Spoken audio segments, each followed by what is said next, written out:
안녕하세요. 이번 시간에는 RESTful API가 무엇이고 그리고 그 정체에 대해서 한번 알아보는 시간을 가져보도록 하겠습니다. 저희들이 웹의 세계를 공부하다 보면은 그 자주 접하게 되는 단어가 있어요. 그게 바로 이 REST라는 단어인데, 이 RESTful하게 사이트를 구성한다. RESTful하게 어떤 이 뭐라고 하죠? 구조를 짠다 이렇게 말을 하는데, 이 레스트가 도대체 뭔지에 대해서 한번 이번 시간에는 배워보도록 하겠습니다. REST는 이제 Representational State Transfer라고 해서 이 문장을 이제 축약해 놓은 앞 글자를 따서 축약해 놓은 게 이제 REST입니다. 그래서 이거는 이제 그 인터넷을 설계했던 컴퓨터 과학자 중 한 명인 로이 필딩이 이제 이런 문장을 만들었는데요. 이게 그럼 과연 무엇인가? 이제 REST는 이제 네트워크 아키텍처 원리 모음이에요. 뭔 말인지 잘 이해가 안 되죠. 근데 좀 더 쉽게 설명하면 그냥 사이트의 구성 원리, 그러니까 우리 입장에서 사이트의 구성 원리지만 인터넷의 어떤 구성하는 원리의 모음이 이 REST인 겁니다. 그래서 어떤 구조를 짤 때 있어서 이 REST 원리를 이용해서 짜면은 뭐 조금 더 뭐 효과적이고 뭐 효율적이기 때문에 이 로이 필딩이라는 사람이 이 원리를 만든 거고요. 그래서 우리가 지금 배우고 있는 게 레이스고 지금 웹 프로그래밍에 대해서 배우고 있잖아요. 그러니까 우리의 입장에서는 그냥 간단하게 사이트의 구성 원리라고 이해하고 넘어가면 될 것 같습니다. 그래서 이 레스트 아키텍처는 이제 6가지의 조건을 만족해야 된다고 해요. 그래서 클라이언트하고 서버 구조로 되어 있어야 하고, 무상태여야 하며 캐시가 처리 가능해야 하고, 계층화되어 있어야 되고, 그리고 코드 온 디맨드로 구성되어 있어야 되고, 인터페이스 일관성이 있어야 된다 이렇게 되어 있는데, 이제 우리가 레일스상에서 이제 레스트하게 사이트를 구성한다 이 의미는 사실 요 하나 둘 셋 넷 다섯 요 5개를 빼고 제외하고 이 마지막 문장 인터페이스 일관성을 유지한다 이런 의미하고 거의 동일합니다. 왜 그러냐 하면은 이제 HTTP, 그러니까 우리가 지금 이미 저희들이 만들고 있는 사이트에는 이미 이 위에 있는 하나 둘 셋 넷 5가지의 원칙이 이미 전부 다 녹아들어 있어요. 이미 인터넷상에 있는 거의 대부분의 웹사이트들은 이 5가지 원칙이 이미 다 녹아들어 있기 때문에 우리가 신경 써야 되는 거는 이 인터페이스 일관성. 그러니까 인터페이스 일관성은 이제 우리가 만들고 있는 레이스 웹사이트 상에서는 이제 라우트, URL에만 신경을 쓰면 됩니다. 우리가 이제 이 5가지 원칙은 이미 인터넷상에서 구현이 되어 있고, 우리는 이제 URL만 신경을 쓰게 된다면 우리의 웹사이트는 충분히 레스트풀하게 이제 구성이 되는 거예요. 그래서 이제 그럼 어떻게 URL을 만들어야 되냐? 이제 어떻게 만들어야 되냐면 URL 주소만 보고도 이제 수행하려는 동작을 눈치챌 수 있게 만드는 게 이제 이 REST하게 만든다라는 의미로 저희들은 지금은 이해하면 될 것 같습니다. 네. 이해가 되셨나요? 자, 그럼 다음으로 그럼 어떻게 URL 주소를 구성을 하면은 우리 웹사이트가 REST하게 구성되어 있다라고 칭찬을 받을 수 있는지에 대해서 한번 구체적으로 한번 살펴보도록 할게요. RESTful API는 이제 잘 보면은 어떻게 구성이 되어 있냐, 이 URL에 대한 건데, 저희들이 routes.rb 파일을 수정할 때 이제 메소드를 쓰는 걸 배웠어요. 그래서 get과 post를 이용해서 이제 URL을 설정하는 법을 배웠었는데, 이번에는 이제 put과 delete도 함께 배워서 적용을 해볼 겁니다. 그래서 차근차근 한번 살펴보자고요. 이제 요 URL을 쓰는 부분, 요 부분을 우리가 지금 리소스라고 할게요. 그리고 요 뒤에 있는 요 ID 값을 받는 요 부분을 이제 ID라고 하면은 이제 RESTful API의 예시로 이렇게 들 수가 있습니다. 이제 get posts 이렇게 써놓으면 이제 posts가 글 목록이잖아요. 그래서 글 목록을 봅니다. 뭐 이런 식으로 이제 구성이 되어 있는데, 이제 하나하나 차근차근 한번 살펴보죠. 자, 이 RESTful API를 만들려면은 이제 URL 의미 중 명사 부분이 리소스가 되어야 되고 동사 부분이 메소드가 되어야 됩니다. 이게 뭔 소리냐? 이제 한번 살펴보면은 이제 만약에 저희가 글 목록을 보는 어떤 페이지를 만들었어요. 그러면은 보기 때문에 그냥 읽기 때문에 이제 저희들이 get이라는 메소드를 사용해야 돼요. 그리고 글 목록을 봐야 되기 때문에 이 글 목록을 이제 영어 URL 상에 녹여내려고 해서 이 포스트스가 되는 겁니다. 그래서 저희들이 어떤 페이지를 만들었을 때 그 페이지 상에서 동사 그 페이지를 저희가 설명을 했어요. 그래서 페이지에 설명하는 문구를 한 문장으로 썼을 때 동사 부분이 이제 메소드가 되어야 되고요. 요 get이나 post, put, delete 요게 동사가 되어야 되고 그리고 그 명사 뭐가 뭘 한다 이렇게 쓸 때 이 명사 부분이 리소스가 되어야 됩니다.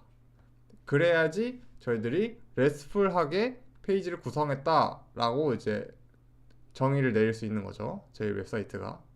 그래서 자 언제 그럼 get을 쓰고 언제 post를 쓰고 언제 put을 쓰고 언제 delete를 쓰는지 한번 살펴볼 거예요. 자 이해가 되지 않더라도 이제 뒤에 내용을 듣게 되면은 좀 이해가 될 겁니다. 우선 저희들이 뭔가를 읽을 때 어떤 내용을 읽을 때는 이제 get을 씁니다. 그래서 이제 데이터를 그냥 읽어만 올 때는 get을 쓰고요. 이제 데이터를 생성할 때는 post를 씁니다. 그래서 이제 그리고 이제 잘 보면은 글 목록이 저희들 데이터베이스 상에 들어있는 데이터잖아요. 그렇죠? 이 데이터베이스 상에 들어있는 데이터를 이제 영어 단어로 만들어서 이렇게 리소스로 적어주면 됩니다. 그래서 어떤 페이지는 대부분 이제 데이터베이스 상에서 데이터를 가지고 와서 읽거나 아니면 생성하거나 아니면 지우거나 수정하기 때문에 그거에 맞춰서 저희들이 이제 URL을 구성하면 되는 겁니다. 뭐 정확하게 얘기하면 URI지만 저희들 편하게 얘기하기 위해서 URL이라고 할게요.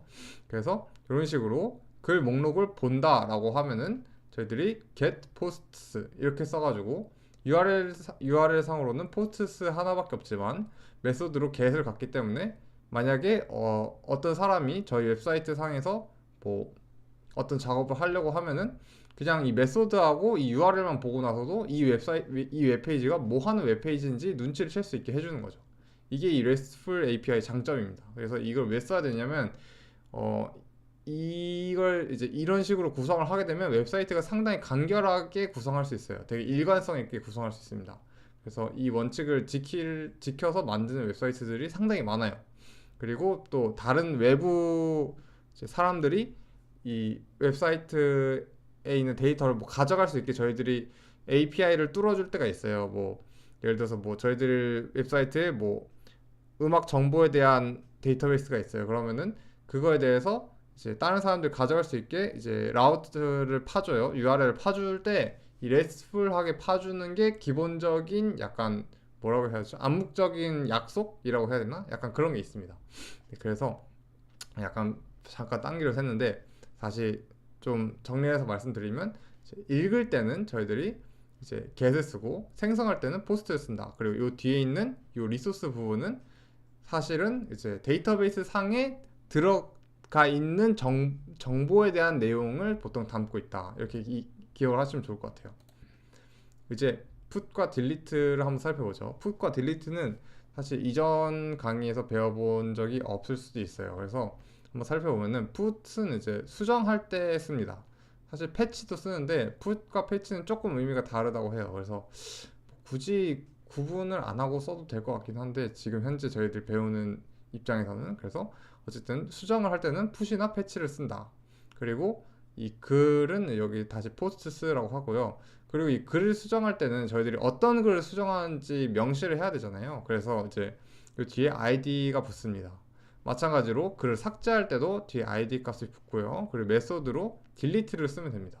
그래서 저희들이 이 delete, posts, id 요 메소드하고 URL을 살펴보게 되면은 요것만 보고 나서도 글을 어떤 아이디를 갖는 글을 지우는구나 이런 식으로 그냥 영어 문장 읽듯이 읽을 수가 있는 것이죠.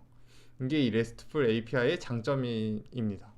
네, 그래서 put은 수정, delete는 삭제, 그리고 posts는 글을 지칭하도록 이렇게 URL을 구성하면은 RESTful하게 저희들이 사이트를 구성할 수 있다. 이렇게 이해하면 될 것 같고요. 그래서 이제 저희들이 글을 뭐 쓰고 지울 때나 뭐 어떤 정보를 입력하고 지울 때는 상당히 쉬운데 특정 상황, 그러니까 어떤 특정 페이지에서는 좀 헷갈릴 때가 있어요. 뭐 예를 들어서 로그인을 하고 로그아웃을 한다. 이럴 때는 어떤 걸 써야 될지 뭐 이런 헷갈릴 때가 있거든요. 그래서 어, 저희들이 데이터를 입력하고 지울 때는 데이터베이스 상에 저희들이, 그러니까 쉽게 말해서 그뭐 MySQL이나 뭐 이런 DBMS들에다가 그 이제 정보를 넣고 빼는 것뿐만이 아니라 이제 캐시를 적는다든지 캐시를 이제 적는다든지 아니면 세션 값을 저장한다든지 이런 식으로 저장할 수 있는 건 여러 가지가 있거든요. 이 여러 가지 것들 중에서 이제 어떨 때 get을 써야 되고 어떨 때 post를 써야 되고 어떨 때 put을 써야 되고 어떨 때 delete를 써야 되는지 헷갈릴 때가 있습니다. 그래서 그거를 명확하게 알기 위한 표가 이 표입니다. 언제 get, post, put, delete를 써야 될지 헷갈릴 때 이 표를 보면은 좀 이해하기 쉬운데 이제 보는 방법만 알려드릴게요. 이제 저희들이 이 웹사이트 이 URL에 접속하는 작업을 수행하기 전후가 이제 같이 보이면은 이제 get을 쓰면 됩니다. 근데 수행하기 전과 후가 달라져요. 그러니까 예를 들어 글을 생성한다고 쳐봅시다. 그러면은 글을 생성하기 전과 생성하고 난 후에 데이터베이스 상에 남는 정보의 양이 차이가 나죠. 하나가 생성이 됐으니까. 그래서 수행하기 전과 후가 달라지면은 포스트고요. 그리고 풋도 마찬가지로 수정을 하기 때문에 데이터베이스 상의 정보가 달라지기 때문에 이제 풋도 다르다가 되고 딜리트도 마찬가지로 다르다가 됩니다. 네, 그리고 반복 수행한 결과, 이게 뭐냐면 저희들이 이 작업을 반복해서 수행을 할 때 데이터베이스 상의 정보가 어떻게 되는지 한번 살펴봅시다. get은 당연히 같고요. 그냥 읽기만 하니까. post는 달라지죠. 반복 수행할 때마다 한 번 할 때마다 하나씩 추가가 되죠. 그러니까 반복 수행한 결과가 다르게 나타납니다. 그리고 put은 수정을 하기 때문에 같은 꼴을 똑같이 몇 번이나 수정하든 한들 결과는 다 똑같죠. 그래서 반복 수행한 결과가 같을 때 put을 쓰면 되고요. 딜리트는 반복 수행할 때마다 하나씩 지워지기 때문에 뭐 한 개든 여러 개든 지워지기 때문에 다른 결과가 나타나게 됩니다. 그리고 마지막으로 이제 리소스의 수라고 해서 이 데이터베이스 상에 들어있는 이 리소스들, 그러니까 우리들이 아까 URL 상에서 적어놨던 그 리소스, 그러니까 그 데이터베이스 상의 그 데이터들이 개수가 이제 어떻게 되는지 한번 살펴봅시다. get과 put은 이제 읽기만 하니까 똑같아지고 이제 수정만 하니까 개수는 똑같겠죠. 그리고 post는 개수가 많아질 것이고 delete는 적어질 것이죠. 그래서 이 네 가지가 전부 다 이 세 개의 조건을 걸어서 보면은 다 다릅니다, 각자. 그래서 이 조건에 따라서 웹페이지를 생각을 해보게 되면은 어떤 메소드를 써야 될지 감이 올 거예요. 네. 그리고 이제 RESTful하게 작성할 때 이제 좀 주의해야 할 이 어떤 용례가 있어요. 그래서 한번 살펴봅시다. 예를 들어서 이 아이디와 리소스 이외의 정보를 URI에 담으면 안 된다. 그래서 여기 살펴보면은 이 걔가 이제 아프다는 정보를 제가 수정을 하고 싶어요. 그러면은 docs/id/isSIG 이렇게 해서 제가 URL을 설정하고 싶은데 이렇게 하면은 RESTful하지 않게 됩니다. 그래서 이제 ID, 그러니까 저희들이 ID 정보하고 리소스 정보를 제외한 나머지 내용에 대해서는 이제 저희들이 이 URL에 담으면 안 됩니다. 그래서 여기 보면은 파라미터로 그냥 이렇게 넘겨주고 있죠. URL 상에 남기는 것이 아니라 이 물음표로 하고 파라미터로 넘겨주고 있습니다. 네, 이런 식으로 구성을 해야지 RESTful한 것이고, 이 위에처럼 URL 상에 직접적으로 정보를 기재하는 것은 이제 RESTful하지 않게 됩니다. RESTful하지 않다라고 합니다. 그리고 또한 제가 아까 말씀드렸던 그 로그인을 할 때와 로그아웃을 할 때 뭐 이런 약간 애매한 상황들이 있어요. 이 애매한 상황일 때는 한번 곰곰이 생각을 해서 무엇을 생성하는지 한번 생각을 해봐야 됩니다. 그래서 예를 들어서 저희들이 어떤 사이트는 로그인을 할 때 /로그인이라는 URL로 접속을 해야지 로그인이 되는 경우도 있어요. 근데 이런 케이스는 이제 RESTful하지 않다라고 하는 거죠. 이제 로그인이라는 어떤 동사를 URI에 기재하는 것이 아니라 저장되는 정보가 무엇인지를 생각해서 URI에 이제 구성을 해 놔야지 RESTful하다 이렇게 얘기를 합니다. 그래서 실제로 로그인을 하는 과정은 이제 컴퓨터 이 웹사이트에 대한 이해도가 높아지게 되면 사실 정확하게는 세션이 저장되는 어떤 일이기 때문에, 그래서 세션을 생성합니다 라는 의미로 세션이라고 쓰는 것이 사실 RESTful하게 웹사이트를 구성하게 되는 것이죠. 그래서 이 위에 있는 이 사용례는 사실 많이 보이는 방식인데, 이 방식은 이제 하면 안 된다 이게 아니라 이렇게 하면은 RESTful하지 않다라고 하는 겁니다. 네. 그래서 이런 식으로 이제 무엇을 생성하는지 곰곰이 생각해서 이 명사를 이 자리에 놔야 한다, 이걸 한번 기억을 해주시면 좋을 것 같아요. 네, 그럼 이상으로 이번 시간에는 RESTful API에 대해서 한번 살펴보았습니다. 다음 영상을 보시거나 또 이제 또 추가적인 영상을 한번 보시려면은 이제 보이는 영상을 클릭해서 한번 따라가시면 좋을 것 같습니다. 이상으로 강의를 마무리하도록 하겠습니다. 감사합니다.